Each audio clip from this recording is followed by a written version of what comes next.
What is up, guys? Pie Muffin here, and today we have a Tales of Vesperia discussion. We're going to be talking about the relationship between Yuri Lowell and Zagi, who doesn't have a last name, or at least we don't know it.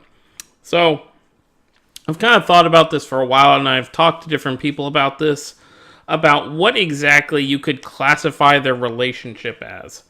So, as we know, the first time they met each other was in the castle in Zophius, when Zagi mistook Yuri for Flynn. He was sent there. He was basically a bounty hunter of some kind, an assassin, to kill Flynn, just get him out of the picture.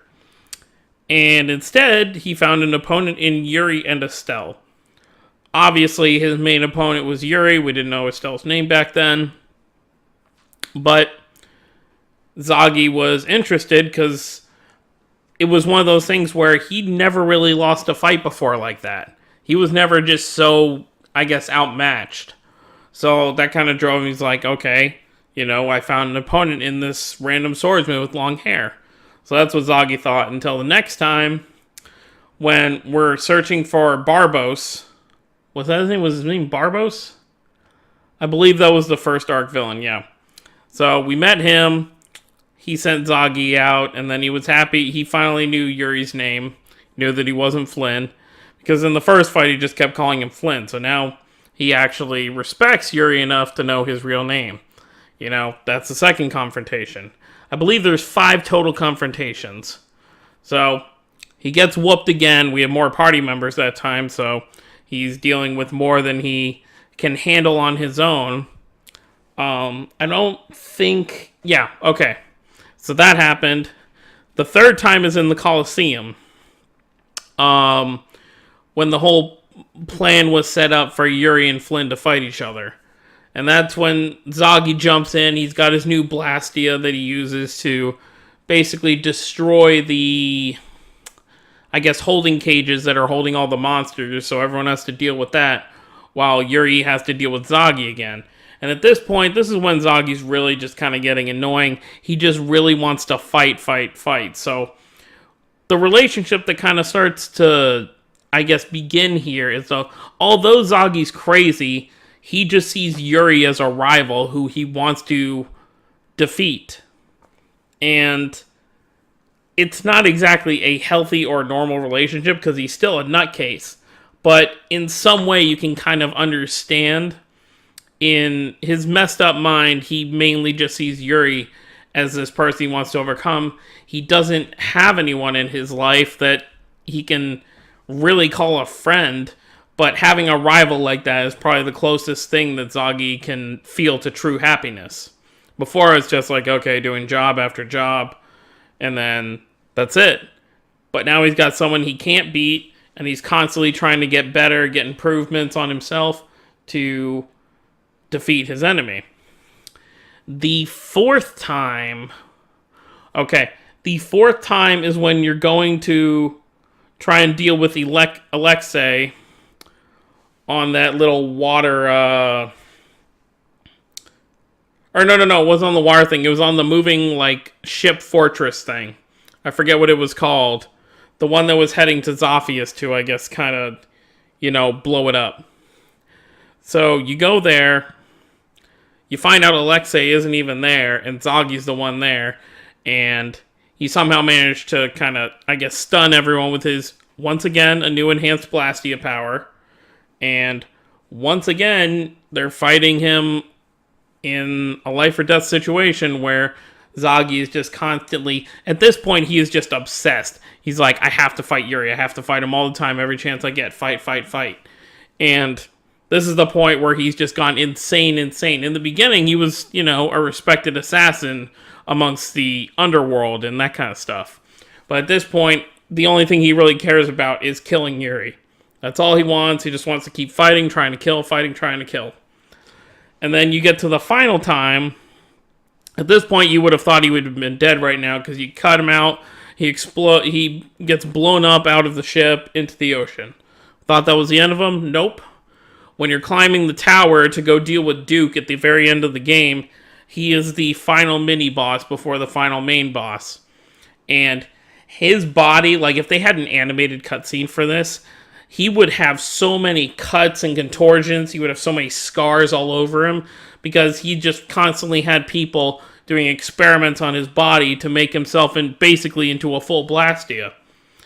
And that's just insanity. Like, you see during his mystic art that he'll use on you, all the ripples of the veins in his arm where the Blastia is attached. And it's kind of also part of the same thing is the seal that's kind of blocking you from going to the main boss is directly linked to his Blastia, which is directly linked to his body.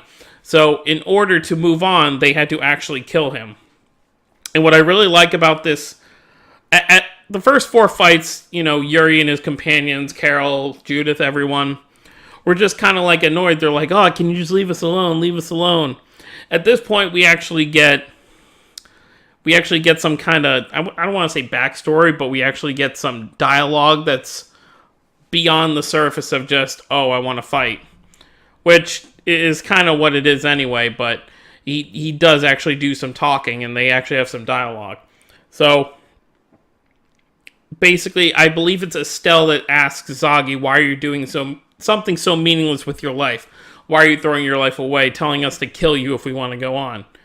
And Zagi's response to that is, you'll fight with everything you got. He just wanted to bring out the full power of Yuri. He wanted to modify, do whatever he can to his whole body, just to make sure that Yuri would fight at his full potential. So all Zagi was really looking for in life, it seems in the end, was someone who would actually kill him. So we obviously don't get any backstory beyond that. I may need to see if there's anything in some guidebooks about that, but as far as we know about Zagi, that's kind of where the extent of it lies. Is just he wanted someone to fight, he wanted someone to prove himself against, he wanted to have a rival that would actually strike him down. And even when the fight's over, and before Yuri basically cuts him and makes him fall from the giant tower in the sky, he's like, oh, the next body I make should be a Blastia too, huh? Which kind of begs the question, is this not his real body anymore? Did he go to such lengths just to have that ultimate showdown with his opponent? Now, obviously, this is complete insanity to your normal person, but there are times when people will do what they have to do in order to, I guess, kind of find that happiness, find that meaning in life to, do what makes you happy. And for Zagi, it was constantly making modifications to his body so that he could fight on a higher level with his favorite opponent, his favorite rival, his one and only rival. So, long story short, their relationship, Yuri didn't have any, I think deep down Yuri felt bad for Zagi, because in the end, after he's been cut off and then you see him fall from the tower, he's obviously dead. Judith is like, oh, all he really cared about was fighting you. That's his one thing that he had in life. And Yuri just kind of says, not even joking about it, he's like, what do I care about someone that crazy?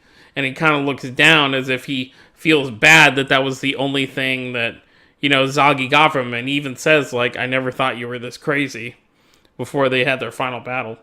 So it seemed like the first couple times Yuri appreciated the challenge that Zagi brought to the table, but in the end he just kind of felt bad that Zagi had lost his way so much they just became obsessed and insane with fighting.